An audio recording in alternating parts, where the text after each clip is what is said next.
इस वीडियो में हम बल और दाब क्लास 8 का जो चैप्टर है उसको कंप्लीट करेंगे। तो सबसे पहले देखते हैं बल क्या है। ठीक है, तो बल क्या है? किसी भी चीज़ को धक्का देना। आप किसी भी चीज़ को धक्का देते हैं या किसी चीज़ को खींचते हैं तो क्या होता है, उसकी दिशा बदल जाती है, गति बदल जाती है। ठीक है, जैसे कि यहाँ पर देखिए, यह कीपर क्या कर रहा है, इस चीज़ को रोक रहा है। ठीक है ना, तो रोकने के लिए भी बल लगा रहा है कि ना, लगाएगा। यहाँ पे ये खिलाड़ी क्या कर रही है, हॉकी स्टिक से इस बॉल की दिशा बदल रही है। दिशा बदल रही है मतलब दूसरे ओर भेज रही है, और इसमें भी बल लगा रही है। यानी कि बल लगाने से दिशा बदलता है। बल लगाने से क्या होता है, वस्तु की क्या बोलते हैं, उसका स्पीड कम हो जाता है, यानी कि गति बदल जाती है। और बल लगाने से वस्तु रुक भी जाती है। ठीक है, कुछ भी हो सकता है। यानी कि एक प्रकार का धक्का या खिंचाव है जिससे किसी वस्तु की दिशा, गति, आकार ये सब बदल जाता है। ठीक है, तो उसमें दो चीज़ें होती है, बल अपकर्षण या अभिकर्षण। यानी कि धक्का या खिंचाव, यहाँ पे देखिए लिखा हुआ है, देखिए अपकर्षण यानी कि धक्का, अपकर्षण यानी कि धक्का, और अभिकर्षण मतलब खींचना। ठीक है, अपकर्षण मतलब धक्का और अभिकर्षण मतलब खींचना। तो बल दोनों प्रकार से लगता है। बल क्या है, अपकर्षण या अभिकर्षण है, जिससे वस्तु के स्थिति, गति, दिशा ये सब बदल जाता है। ठीक है, तो इसमें कुछ चीज़ें लिखनी है। क्या लिखनी है, तो देखिए, मेज पर रखी पुस्तक को गतिशील बनाना, इसके लिए हम धक्का भी दे सकते हैं, खींच भी सकते हैं, उठा भी सकते हैं। ठीक है, और क्या क्या कर सकते हैं, तो वो चीज़ लिखना है।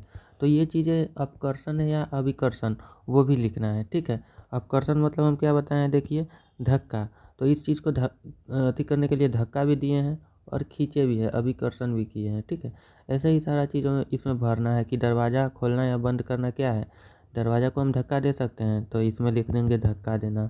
चयन कर सकते हैं, नहीं, खींच सकते हैं दरवाज़ा को, तो खींच भी सकते हैं।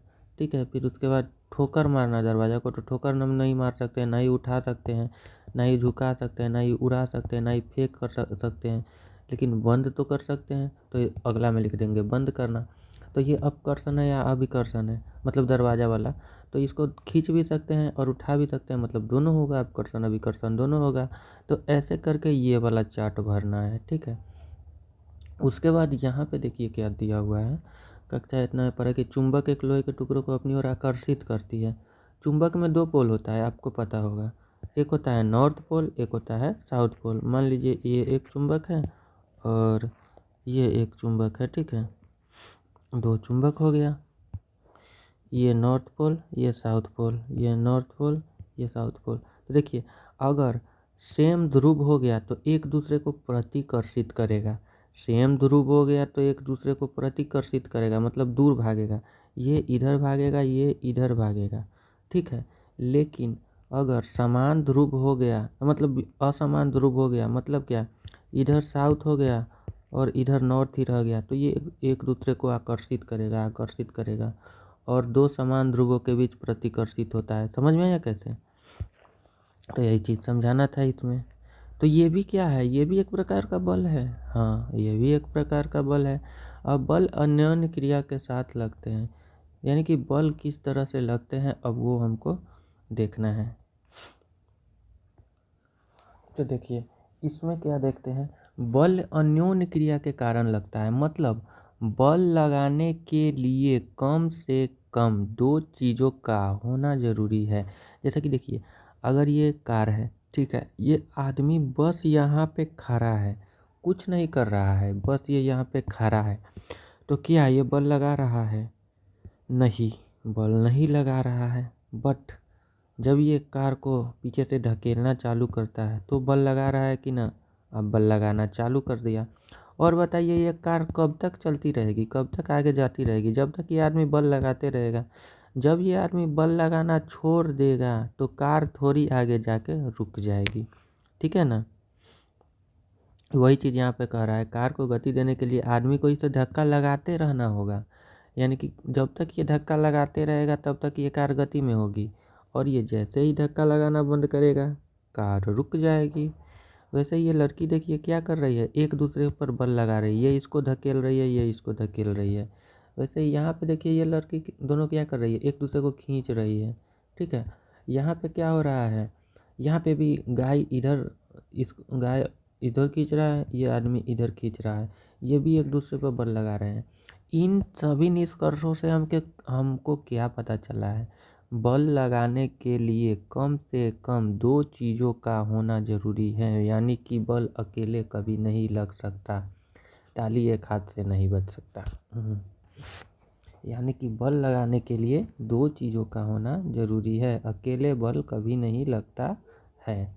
अब अगला चीज़ देखते हैं, बलों की खोजबीन। अब हम करेंगे बलों का खोजबीन। तो चलिए अभी ये देखते हैं। देखिए तो अगला चीज़ खोजबीन में क्या है, बल कैसे कैसे लगता है। तो यहाँ पे एक संदूक दिया हुआ है, ठीक है।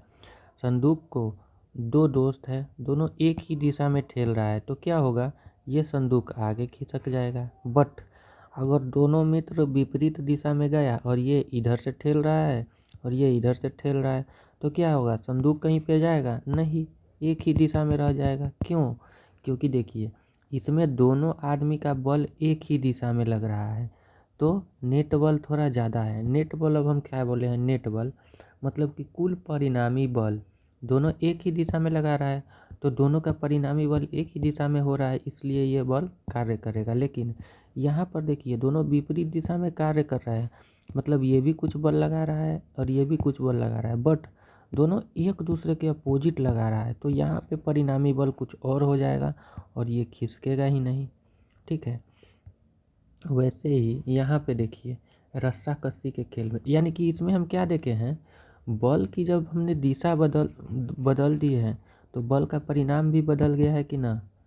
इसमें दोनों बल एक ही दिशा से लग रहे थे तो बल का परिणाम कुछ और था और ये टेबल आगे जा रहा था। लेकिन जैसे ही हम बल का दिशा बदले हैं, एक बल इधर से लग रहा है और एक बल इधर से लग रहा है, तो उसका परिणाम चेंज हो गया है। यानी कि दिशा बदलने से बल का परिमाण बदल जाता है, बल का परिमाण बदल जाता है, यही परिमाण है, ये परिमाण। तो बल दिशा बदलने से बल का परिमाण क्या होता है, बदल जाता है। वैसे ही यहाँ पे देखिए 2 टोली है, रस्साकसी का खेल खेल रहे हैं, एक इधर खींच रहा है, दूसरा इधर खींच रहा है, ठीक है। किधर रस्सी खिंचाएगा, जिधर का बल ज़्यादा होगा, इधर बल ज़्यादा होगा तो रस्सी इधर खींचा जाएगा, ठीक है। यानी कि किसी वस्तु पर एक ही दिशा में लगाए गए बल जुड़ जाते हैं। देखिए यहाँ पर बल एक ही दिशा में लगाए हैं तो बल जुड़ गया है, और विपरीत दिशा में लगाए हैं तो बल क्या होता है, अंतर। नेट बल निकालने के लिए अंतर करेंगे, ठीक है। यदि 2 बल विपरीत दिशा में कार्य करते हैं तो इस पर लगने वाला कुल यानी कि नेट बल दोनों बलों के अंतर के बराबर होता है, ठीक है। इसमें कुल बल क्या होगा, दोनों बलों के अंतर के बराबर। मान लो ये 5 न्यूटन बल लगा रहा है और ये 4 न्यूटन, तो नेट बल कितना हो गया, 1 न्यूटन। और यहाँ पे कितना, 5 न्यूटन और 4 न्यूटन, तो यहाँ पर नेट बल 9 न्यूटन। तो यहाँ पे ज़्यादा बल है इसलिए खिसक रहा है, यहाँ पर 1 न्यूटन ही बल लग रहा है इसलिए जल्दी नहीं खिसकेगा, ठीक है। तो ये चीज़ें होती हैं। अब यहाँ पे परिमाण है, परिमाण क्या हो सकता है, देखिए एक बल दूसरे से छोटा भी हो सकता है या फिर बराबर भी हो सकता है, और अगर बल बराबर हो गया तो वस्तु में कोई चेंज जाएगा नहीं, लेकिन एक बल छोटा या बड़ा हो गया तो वस्तु इधर उधर खिसक जाएगी, ठीक है। यानी कि बल की दिशा या परिमाण में परिवर्तन हो जाए तो इसका प्रभाव भी क्या होगा, बदल जाता है, ठीक है। यही चीज़ है। और इसका अर्थ है कि यदि किसी वस्तु पर विपरीत दिशा में लगने वाला बल बराबर हो जाए तो उस पर लगने वाला नेट बल शून्य हो जाएगा और वस्तु में कोई परिवर्तन ही नहीं आएगा। और सामान्य रूप से किसी वस्तु पर एक से अधिक बल लगे हो सकते हैं, ठीक है। जरूरी था ही ना एक वस्तु पर एक ही बल लगेगा, 3-4 आदमी का भी बल लग सकता है, ठीक है। तथापि वस्तु इस पर इसका प्रभाव नेट बल के कारण होता है। तो हम कैसे निकालेंगे उस पर कितना बल लग रहा है, तो नेट बल निकालेंगे, ठीक है। और नेट बल कैसे निकालेंगे, अगर एक ही दिशा में लग रहा है तो जोड़ देंगे, विपरीत दिशा में लग रहा है तो नेट बल घटा देंगे, यानी कि अंतर कर देंगे दोनों पर, ठीक है। अब अगला देखते हैं, बल वस्तु की गति की अवस्था में परिवर्तन कर सकता है। अब देखते हैं बल वस्तु की गति की अवस्था में कैसे परिवर्तन कर सकता है। देखिए तो अगला चीज़ क्या है, बल वस्तु की गति की अवस्था में किस किस तरह से परिवर्तन कर सकता है। तो पहला चीज़ यहाँ पे ये दिया गया है बॉल के बारे में, ठीक है। ये प्रयोग दिया है कि बॉल को लीजिए और ऐसे हाथ से मारते रहिए, ठीक है। तो इसमें क्या हुआ है, या फिर कोई खिलाड़ी पेनाल्टी किक करता है तो पेनाल्टी किक करते समय क्या होता है, बॉल एकदम स्थिर होता है और इधर से खिलाड़ी दौड़ते दौड़ते आता है, मारता है कस के, सीधे बॉल गति में आ जाता है।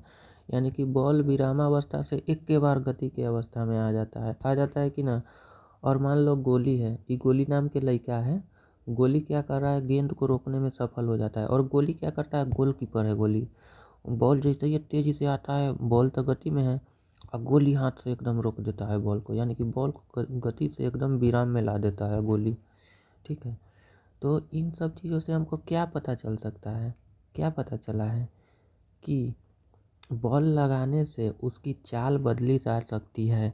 यहाँ पर क्या हुआ है, बॉल था स्थिर अवस्था में था, इसको हम मारे कस के ही गति में आ गया है, यानी कि बॉल को स्थिर से गति में ला दिए हैं। इधर गोली लड़का के नाम है, तो ये गोली क्या कर रहा है, बॉल इसके तरफ गति में आ रहा था, इस पर अपना बॉल लगाया है गोली, और गोली इस बॉल को स्थिर कर दिया है, यानी कि गति को स्थिर कर दिया है। यानी कि बॉल लगाने से स्थिर वस्तु को गति में ला सकते हैं या गति में लाए वस्तु को स्थिर कर सकते हैं, ठीक है। यदि लगाया गया बॉल गति की दिशा में हो, तो वस्तु की चाल बढ़ जाती है, और यदि बल वस्तु की गति की दिशा के विपरीत दिशा में हो तो लगाया गया चाल वस्तु की चाल कम हो जाती है। इसका मतलब क्या हुआ, मान लीजिए ये लड़का खेल रहा है, ठीक है, और ये चक्का अपने गति से नाच नाच के आगे चल रहा है, इसको ये और गति में लाना चाहता है। तो इसी दिशा में देखिए, ये बॉल भी, ये चक्का भी इधर जा रहा है और लड़का इसको इधर मारेगा भी, तो क्या होगा, वस्तु की गति की दिशा भी सेम है और बॉल भी इसी दिशा में लगा रहा है, तो ये इसकी गति बढ़ जाएगी। लेकिन अगर इसको स्थिर करना चाहेगा तो वस्तु इस दिशा में गतिशील है, देखिए वस्तु इस दिशा में गतिशील है और ये आदमी ऐसे लेगा और इधर से रोकना चाहेगा, तो विपरीत दिशा में बल लगाएगा तो क्या होगा, इसकी गति रुक जाएगी, और सेम दिशा में बल लगाएगा तो क्या होगा, इसकी गति बढ़ जाएगी, ठीक है। समझ में आया कुछ। तो इसीलिए आई टायर को चलाने के लिए क्या करना होगा, लगातार इसको सेम दिशा में गति करते रहना होगा, मतलब बल लगाते रहना होगा ताकि टायर चल रहा है, ठीक है। और इसको रोकना होगा तो क्या करेगा, ये विपरीत दिशा में बल लगाएगा और टायर रुक जाएगा, ठीक है। तो हमको क्या पता चला है, बल लगाने से वस्तु की गति में हम परिवर्तन कर सकते हैं, विराम चीज़ को गति में ला सकते हैं और गति में लाए वस्तु को विराम में ला सकते हैं। लेकिन यहाँ पर ये लड़का के मन अभी नहीं भरा है, तो ये क्या कर रहा है, यह जानने के लिए उत्सुक है कि क्या यह बल लगाने से केवल वस्तु की चाल ही परिवर्तित होती है, मतलब बल लगाने से खाली दिशा ही मतलब बल लगाने से स्थिर वस्तु गति में आता है और गति में का वस्तु स्थिर हो जाता है। तो और बल लगाने से और क्या क्या चीज़ होता है, तब वो हम देखते हैं। तो अगला चीज़ है, बॉल लगाने से वस्तु की दिशा परिवर्तन हो जाती है। जैसे कि देखिए, अगर वस्तु ऐसे ही जा रहा है तो हम यहाँ से गति लगाए, मतलब अगर ये ऐसे आ रहा है तो हम इधर से बल लगाएंगे तो ऐसे ही चला जाएगा। लेकिन अगर कोई चीज़, अगर बॉल ऐसे आ रहा है और यहाँ पर हम कुछ लगाएंगे तो ये इस तरह से जाएगा, ठीक है। तो ये क्या हो रहा है, वस्तु की दिशा बदल रही है कि ना, ये ऐसे जा रहा था और ऐसे चला गया तो इसकी दिशा बदल गई, ठीक है। तो दूसरी चीज़ क्या होती है, बल लगाने से वस्तु की, पहली चीज़ क्या हुई थी, गति बदल रहा था, दूसरा चीज़ स्थिति बदल रहा है, यानी कि दिशा बदल रहा है। यानी कि देखिए, गेंद की गति की दिशा में कोई परिवर्तन होता है तो होता है, गेंद की दिशा बदल जाती है, यानी कि इसकी गति की अवस्था में तो परिवर्तन द्वारा व्यक्त किया जाता है। अतः बल किसी वस्तु की गति की अवस्था में परिवर्तन लाया जा सकता है, अभी अवस्था के मतलब क्या हुआ, तो अवस्था यहाँ पर देखिए क्या लिखा हुआ, किसी वस्तु की चाल अथवा उसकी गति की दिशा यानी कि उसकी चाल, ऊपर हम देखे हैं चाल बदल रहा था, अभी इसमें क्या देखे हैं, दिशा बदल रहा है। तो इन दोनों चीज़ों को, दोनों में होने वाले परिवर्तन को इसकी गति की अवस्था में परिवर्तन द्वारा व्यक्त किया जाता है। यानी कि हम फाइनल क्या कह सकते हैं कि बल द्वारा किसी वस्तु की गति की अवस्था में परिवर्तन लाया जा सकता है। और गति की अवस्था का मतलब क्या हुआ, अवस्था में दो चीज़ हो गया, पहला तो उसका चाल और दूसरा उसका दिशा। ठीक है, पहला चाल और दूसरा दिशा, अवस्था में दो तरह से परिवर्तन ला सकते हैं। तो गति की अवस्था यहाँ पे देखिए क्या दिया हुआ है, किसी वस्तु की गति की अवस्था का वर्णन इसकी चाल तथा गति की दिशा से किया जा सकता है। यानी कि विराम अवस्था को शून्य चाल की अवस्था माना जा सकता है कि ना, एकदम विराम में है तो मतलब इसका चाल शून्य है। और कोई वस्तु विराम अवस्था में अथवा गतिशील में हो सकती है, दोनों ही इसकी गति की अवस्था है। ठीक है, विराम भी गति की अवस्था है और गतिशील है तो वो भी इसकी अवस्था है। लेकिन एक बात बोलिए तो, बल लगाने से हमेशा वस्तु की अवस्था में परिवर्तन होगा?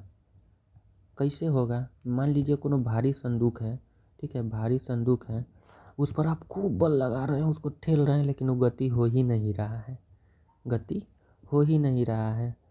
तो बल का प्रभाव हमको दिखाई देगा? बल का कोई प्रभाव दिखाई नहीं देगा। लेकिन आप बल तो लगा रहे हैं, आपका हालत तो ख़राब हो गया, लेकिन उस पर कोई प्रभाव दिखा?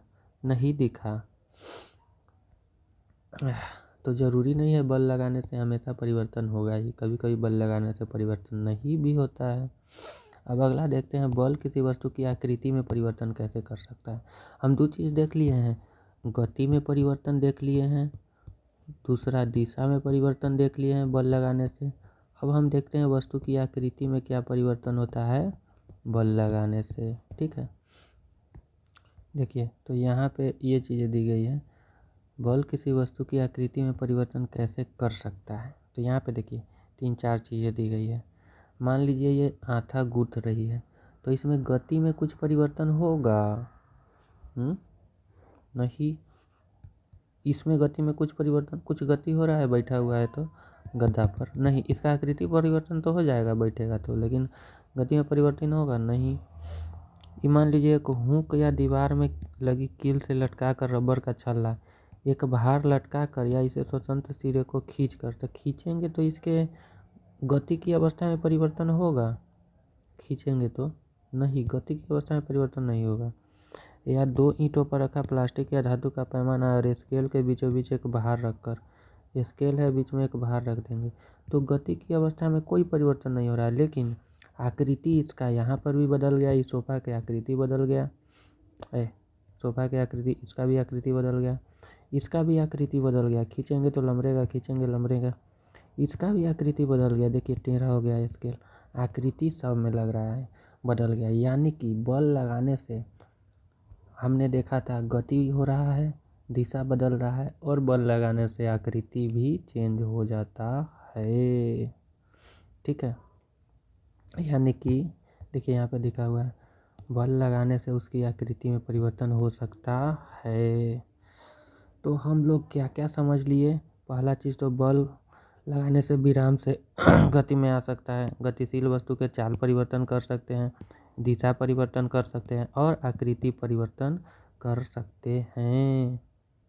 लेकिन एक चीज़ हमेशा ध्यान रखिएगा, बिना बल लगाए कोई चीज़ नहीं हो सकता। यानी कि कोई वस्तु बिना बल लगाए अपने आप गति में नहीं आ सकती है, अगर उसको बल लगाएंगे तभी वो कुछ ना कुछ परिवर्तन होगा। बिना बल लगाए तो कोई भी चीज़ में कुछ नहीं हो सकता है। ठीक है, अब उसके बाद है संपर्क बल। तो यहाँ तक का देख लिया है, अगला सेशन में हम लोग देखेंगे संपर्क बल। ठीक है, और यहाँ तक का नोट्स देख लेते हैं।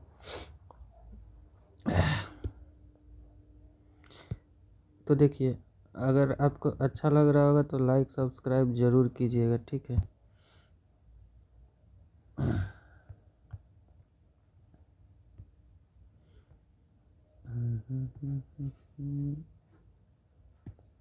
देखिए अभी हम लोग क्या क्या पढ़े हैं। सबसे पहले बल और दाब, ये चैप्टर का नाम है। ठीक है, तो इसमें हम लोग क्या क्या पढ़े हैं। बल क्या है, तो अब देखिए हम तो जो पढ़ाना था वो पढ़ा दिए। ठीक है, अब नोट्स आपको बनाना है अच्छे से, ठीक है। अब इसका आप क्या कीजिएगा, कॉपी में नोट्स बनाइएगा, ठीक है। ये चीज़ कॉपी में लिखा होना चाहिए। तो बल क्या है, तो बल वह धक्का या खिंचाव है जो किसी वस्तु की गति बदल दे या दिशा बदल दे या आकार बदल दे। जैसे कि क्या, गेंद को लात मार के दरवाज़ा खोलना, रस्सी खींचना, ये सारा चीज़ क्या है, बल का उदाहरण है, बल लगाने से।